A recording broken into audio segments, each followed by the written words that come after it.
Gatot Kaca, otot kawat, tulang besi.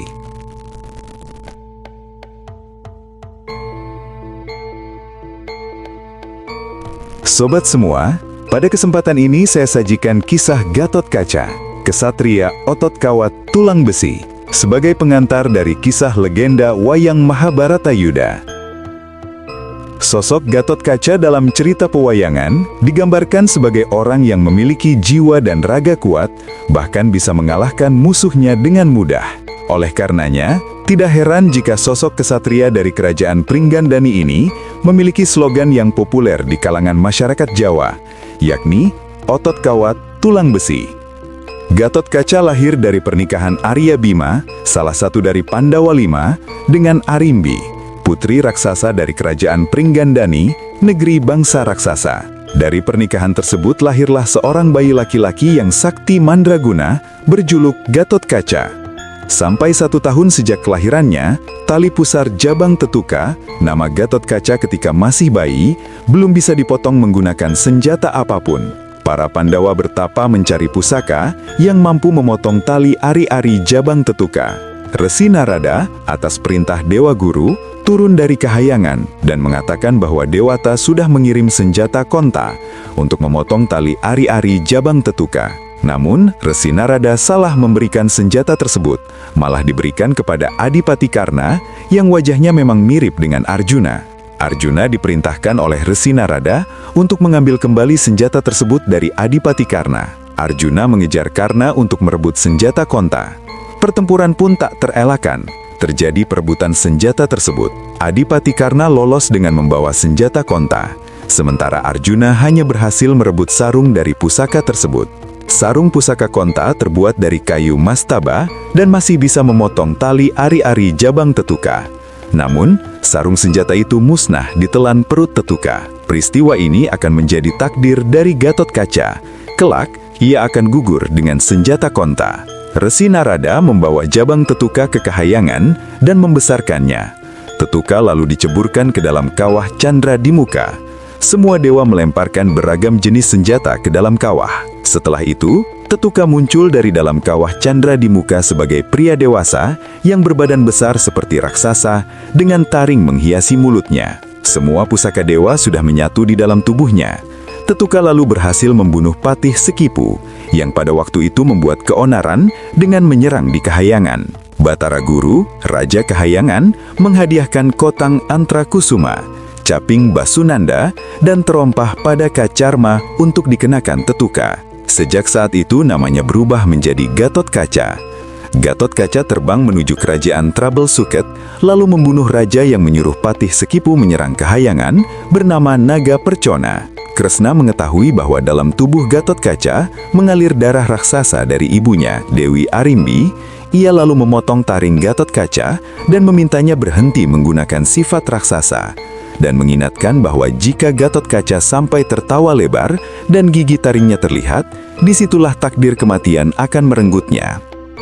Takdir lainnya adalah akibat ketidaksengajaan Gatot Kaca memukul pamannya Kalabendana hingga tewas, akibat emosi yang tidak terkendali saat mendengar Abimanyu dilaporkan oleh Kalabendana ketahuan selingkuh dengan Dewi Utari. Padahal Abimanyu sudah beristri Dewi Siti Sundari, putranya. Di akhir hayatnya, Kalabendana yang sangat menyayangi keponakannya itu tidaklah dendam. Rohnya akan terus menunggu keponakannya untuk bersama-sama naik ke swarga Maniloka. Dalam versi Mahabharata, Gatot Kaca menikahi Ahilawati, gadis dari kerajaan Naga. Dari pernikahan tersebut, mereka mempunyai anak bernama Barbarika.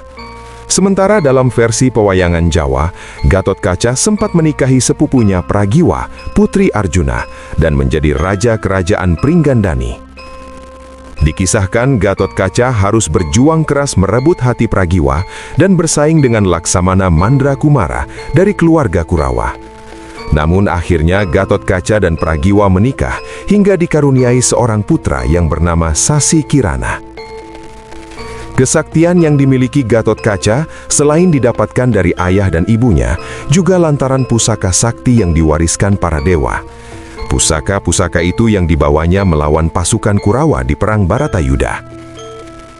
Pusaka-pusaka tersebut diberikan kahyangan atas jasanya menghentikan naga Percona dan Sekipu yang kemudian menjadi asal-usulnya menggunakan nama Gatotkaca.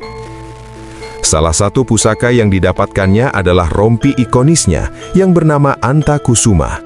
Jika Gatotkaca menggunakan pusaka tersebut, maka dia bisa terbang dengan bebas tanpa menggunakan sayap. Di tangan kanannya, Gatotkaca memegang pusaka Aji Brajamusti yang membuat pukulannya amat mematikan. Akhir hidup Gatotkaca cukup ironis, gugur di medan perang. Saat itu, di Perang Baratayuda, Gatotkaca terbang setinggi-tingginya untuk menghindari senjata pusaka Konta yang digunakan Karna. Dari angkasa, ia mengawasi tingkah laku Adipati Karna yang kebingungan mencarinya. Tertawalah Gatotkaca sampai terlihat gigi taring raksasanya. Senjata Konta dilepaskan oleh Adipati Karna ke angkasa, melesat mengejar Gatotkaca. Gatotkaca terbang setinggi-tingginya untuk menghindari senjata Konta. Ketika senjata Konta sudah tidak bisa meleset lebih tinggi untuk memburu Gatotkaca, maka arwah Kalabendana membantu mendorong senjata Konta agar sampai ke Gatotkaca. Gatotkaca tewas tertusuk pusaka Kontawijaya yang mencari sarungnya, di mana sarung pusaka tersebut tertelan di dalam perut Gatotkaca saat memotong tali pusar. Peristiwa itu memiliki arti Gatotkaca hanya bisa terluka atau terbunuh karena pusaka tersebut. Gatotkaca pun gugur pada Perang Baratayuda di Kurusetra. Meskipun ajalnya sudah tiba dan tewas dengan senjata Konta yang menyatu dengan sarung senjata Konta dalam tubuhnya, jasad Gatotkaca mampu menghancurkan kereta Karna dan menjadikan banyak prajurit Korawa yang ada di sekitarnya tewas terkena pecahan kereta Adipati Karna tersebut. Gatotkaca gugur sebagai kesatria di medan Kurusetra pada Perang Baratayuda. Gatotkaca adalah simbol pahlawan yang mengajarkan kesetimbangan antara kekuatan fisik dan kelembutan hati, kesetiaan pada tugas, serta nilai-nilai moral. Kisah Gatotkaca kaya nilai filosofi, simbol kekuatan dan keberanian, demi kebaikan, pengorbanan untuk kedewasaan, pentingnya kesetiaan dan tanggung jawab pada tugas, balas budi pada penolong, kerendahan hati, serta ajaran berpikir sebelum bertindak, menjadikannya figur pahlawan sejati yang relevan sepanjang masa. Sekian sobat semua, semoga tayangan cerita ini bermanfaat. Jangan lupa subscribe, like, dan komentarnya, serta bunyikan lonceng agar sobat semua mendapatkan notifikasi video-video saya selanjutnya. Salam.